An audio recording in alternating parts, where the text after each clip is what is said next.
राम नाम जप करने से होते हैं ये फायदे। एक व्यक्ति हमेशा राम नाम का जप किया करता था। धीरे धीरे हो काफी बुजुर्ग हो चलाता है, इसीलिए एक कमरे में ही पड़ा रहता था। जब भी उसे सोच स्नान आदि के लिए जाना होता था तो वह अपने बेटों को आवाज लगाता था और बेटे ले जाते थे।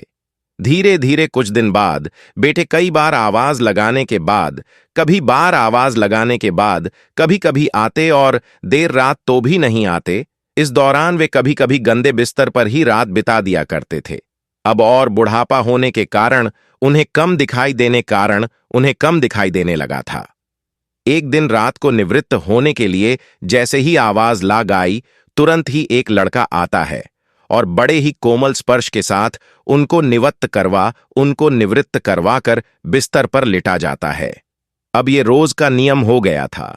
एक रात उनको शक हो जाता है कि पहले तो रात में बेटे को कई बार आवाज लगाने पर भी नहीं आते थे, लेकिन ये तो आवाज लगाते ही दूसरे क्षण आ जाता है और बड़े ही कोमल स्पर्श के साथ निवृत्त करवा देता है। एक रात वह व्यक्ति उसका हाथ पकड़ लेता है और पूछता है, बता तू कौन है? मेरे बेटे तो ऐसे नहीं है।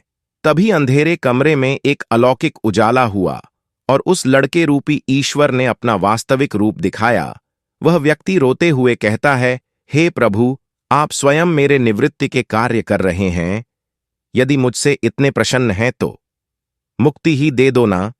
तो प्रभु कहते हैं, जो आप भुगत रहे हो वो आपके प्रारब्ध है और आप मेरे सच्चे साधक हैं। हर समय मेरा नाम जप करते हैं, इसलिए मैं आपके प्रारब्ध की सच्ची साधना के कारण स्वयं कटवा रहा हूं। व्यक्ति कहता है कि क्या मेरे प्रारब्ध आपके कृपा से भी बड़े हैं? क्या आपकी कृपा मेरे प्रारब्ध नहीं काट सकते? तब प्रभु कहते हैं कि मेरी कृपा सर्वोपरि है, ये अवश्य ही आपके प्रारब्ध काट सकती है, लेकिन फिर अगले जन्म में ये प्रारब्ध भुगतने फिर से आना होगा। यही कर्म नियम है। इसीलिए आपके प्रारब्ध मैं स्वयं अपने हाथों से कटवाकर आपको इन प्रारब्धों से मुक्त करा रहा हूं। मैं इस जन्म मरण से मुक्ति देना चाहता हूं। ईश्वर कहते हैं, प्रारब्ध 3 तरह के होते हैं, मंद, तीव्र तथा तीव्रतम। मंद प्रारब्ध मेरे नाम जपने पर कट जाते हैं, पर तीव्रतम प्रारब्ध भुगतने ही पड़ते हैं, चाहे अवतार होकर आओ। लेकिन जो हर समय श्रद्धा और विश्वास से मुझे जपते हैं, उनके प्रारब्ध मैं स्वयं साथ रहकर कटवाता हूं और तीव्रता एहसास नहीं होने देता हूं। चिंता मत करो, इसे सुनो। प्रारब्ध पहले रचा पीछे रचा शरीर, तुलसी चिंता क्यों करे भज ले। श्री राजवीर जय जय सिया राम।